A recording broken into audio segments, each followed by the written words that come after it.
سروت فاطمہ صاحب.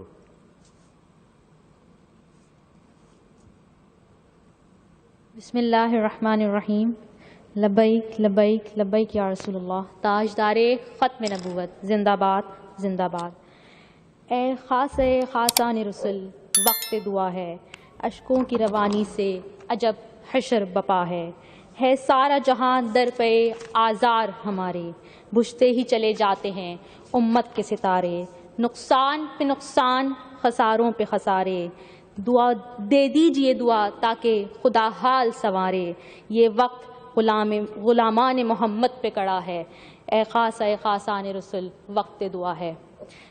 میں تحریک لبیک پاکستان کی جانب سے فلسطین کے مسلمان پر جو ظلم و ستم کے پہاڑ توڑے گئے اس کی سخت مذمت کرتی ہوں.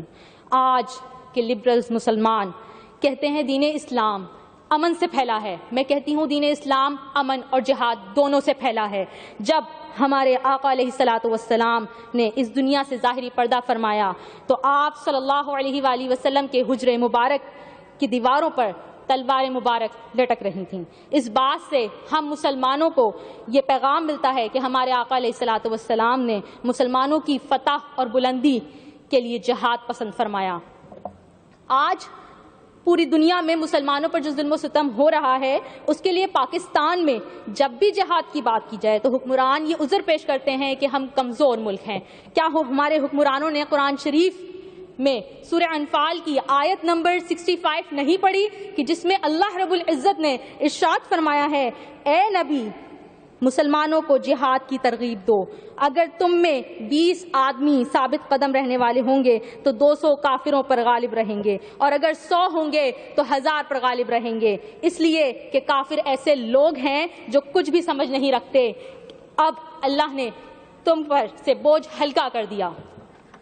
کیا ہمارے حکمرانوں نے غزوہ بدر کا واقعہ نہیں سنا کہ غزوہ بدر میں 313 صحابہ اکرام نے فتح حاصل کی؟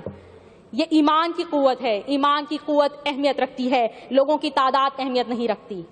آج عمران خان صاحب جو ریاست مدینہ کا دعویٰ کرتے ہیں، اگر انہوں نے تاریخ اسلام پڑھی ہو تو اس میں صلاح الدین ایوبی رحمۃ اللہ علیہ کے بارے میں کیا انہوں نے نہیں پڑھا؟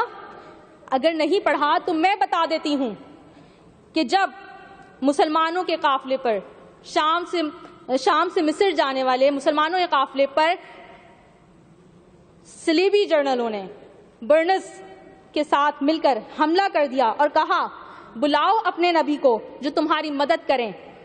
یہ خبر جب صلاح الدین ایوبی رحمۃ اللہ علیہ تک پہنچی تو انہوں نے اللہ رب العزت سے دعا مانگی کہ یا اللہ مجھے اس وقت تک موت نہ دینا جب تک میں بیت المقدس کو فتح نہ کر لوں اور برنس گستاخ کو جہنم واصل نہ کر دوں. اور جب صلاح الدین ایوبی رحمۃ اللہ علیہ نے بیت المقدس فتح کیا اور پھر تلوار اٹھا کر انہوں نے برنس گستاخ کو کہا کہ تیرے لیے محمد عربی کا غلام ہی کافی ہے، اور اس گستاخ کا سر قلم کر دیا اور پھر حکم دیا کہ اس کا سر اٹھاؤ اور صلیبی جرنلوں کے پاس لے جاؤ اور بتاؤ کہ تمہیں معافی اس لیے ملی کہ تم گستاخ رسول نہیں تھے، اور اسے معافی اس لیے نہیں ملی کہ وہ گستاخ رسول تھا، اس کا سر اس لیے قلم کر دیا گیا کہ وہ گستاخ رسول تھا. آج فلسطین میں جو خون کی ندیاں بہہ رہی ہیں، جو بکھرے ہوئے لاشیں اور کٹے ہوئے اعضا، روتی ہوئی بلکتی ہوئی مائیں، بہنیں، سسکتے ہوئے یتیم بچے، اجڑے ہوئے سہاگ، فریاد کرتی ہوئی بیٹیاں، آج وہ مسلم ممالک سے یہ سوال کرتی ہیں کہ کون آئے گا ہماری مدد کرنے، کون آئے گا قبلہ اول کو آزاد کروانے. ہم مسلمانوں سے سوال کرتی ہیں وہ کہ ہے کوئی صلاح الدین ایوبی کا وارث جو ہماری مدد کو آئے؟ ہم حکومت وقت سے یہ مطالبہ کرتے ہیں کہ وہ جہاد کا اعلان کریں، کیونکہ سالوں سے فلسطین پر جو ظلم و ستم ڈھائے جا رہے ہیں اور جس طریقے سے مسجد اقصی کی بے حرمتی کی جا رہی ہے اس کا مستقل حل صرف جہاد ہی ہے.